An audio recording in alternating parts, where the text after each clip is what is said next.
My name is Stephen Smith, and I was serving time with Jeffrey Sava Doris in 1994, 1995 sometime. I mean, we were in the same cell for several months, and we got sort of intimate. I mean, deeply intimate. And he shared things about his upbringing while living and growing up in New Hampshire with Michael Doris, author of The Broken Cord and A Yellow Raft on Blue Water, and his mother, Louise Erdrich, the author of Love Medicine, The Antelope Wife, and several other books. Jack Light. Well, they had three kids, Madeline, Alex, and Jeffrey. Alex and Jeffrey were suffering from fetal alcohol syndrome, which is prevalent in the Indian community. Alex died, I guess, of some complications due to that.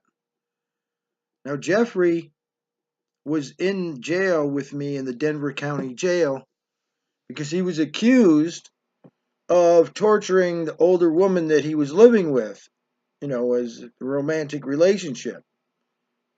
I believe Jeffrey at the time was in his early 20s, and this woman that he was with was in her 40s. And he was accused, I read the police report, of burning her with cigarette butts and all types of, cruelties. Well, as I got to know him and we shared more of ourselves, which really came from the development of our desires to be writers and challenging ourselves with different topics to see who could be the better writer of that tale. And I noticed that Jeffrey always picked a very dark and morbid subject, death, murder. But anyway, he would tell me about his upbringing with his parents, and I also helped him write the blackmail letter that he sent to them. He felt that he was owed something, and I agreed with him because, according to him, he was molested by his father, Michael, for years. And he really had even more animosity for some reason towards Louise because he said that she knew about what he was doing and that she was fine with it so long as that she didn't have to have sexual relationships with Michael since he was being satisfied by molesting Jeffrey. I don't know if he molested Alex as well, but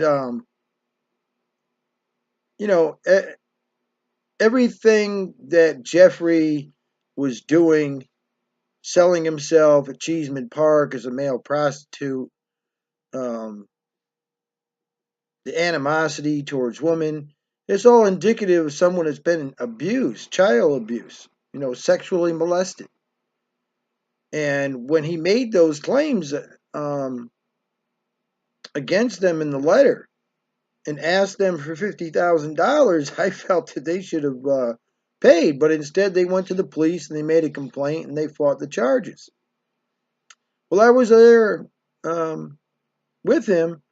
He gave me Louise's address, P.O. box in New Hampshire. I'm not sure what town it is now. It's been a long time. But sometime later, maybe about 6 months or so, while I was serving my time at 4 Mile Correctional Center for my shoplifting charges, I wrote a story based on things that Jeffrey had told me. And for instance, he told me that to get back at his mother Louise growing up, that he would hide one of her earrings from her sets, a good set, something that she really loved. And then he would just, gloat and salivate as he watched her, going around looking crazy for it. Then he told me this crazy story of where she was, had this prized horse in the farm up there, and that she showed way more attention to this horse than any of her kids. And he said that one night when they were gone, he took this horse during a snowstorm way out somewhere into the woods, and he tied it up and he came back so that by the time they arrived home, the snow had covered up the tracks of the trail of where they had gone. And Louise called the police and reported the horse stolen. And he said that they never found the horse.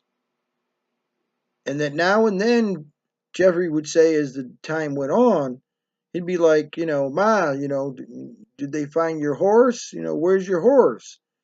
And just to remind her and see her suffering because it was the horse that she cared about and not him. He told me his darkest, deepest secrets and desires, the terrifying, plans that he wanted to kidnap women, put them in dungeons, and torture them. He's a serial killer, an Indian serial killer. And that gave me the idea to write a short story and maybe, get a book going to be called Two Needles, because he was telling me that he could create love and hate by the way he was. You know what I mean? In other words, he could pretend to be one thing and not be, you know. And I thought that was a really intriguing concept, two needles, love and hate. So I wrote the story Two Needles about this serial killer. It came out very well. And I sent it to Louise. I never heard back from the woman. Well, then maybe, I don't know, 8, 9 years later, I'm incarcerated at Northern Correctional Center in Connecticut. And I see she's got a new book out, The Antelope Wife, and I ordered it. I get the book. I open it, I start reading, and there it is. There was two needles, one of love and one of hate. I mean, she actually stole the concept that I had used in my book as a theme and put it in hers. Never ever answered me. And I've been watching some of her videos, and she says she's a mother. There's something really dark and sinister, man, behind the whole story. This Michael took these boys, molested them, and then used them to sell a book. Child abuse, man. I can't find Jeffrey anywhere, man. I look all over the internet. I don't know where he is, man, but if you see this Jeffrey, you get a hold of me, man. 518-368-4797. Call me, bro. Call me. I'm worried about you, man. And, yeah, that Michael, he did the right thing. We know that, right? We know he did the right thing. We know what he did to you, and we know that she knew. She knew. She let it go on. That's not love medicine. That's sick.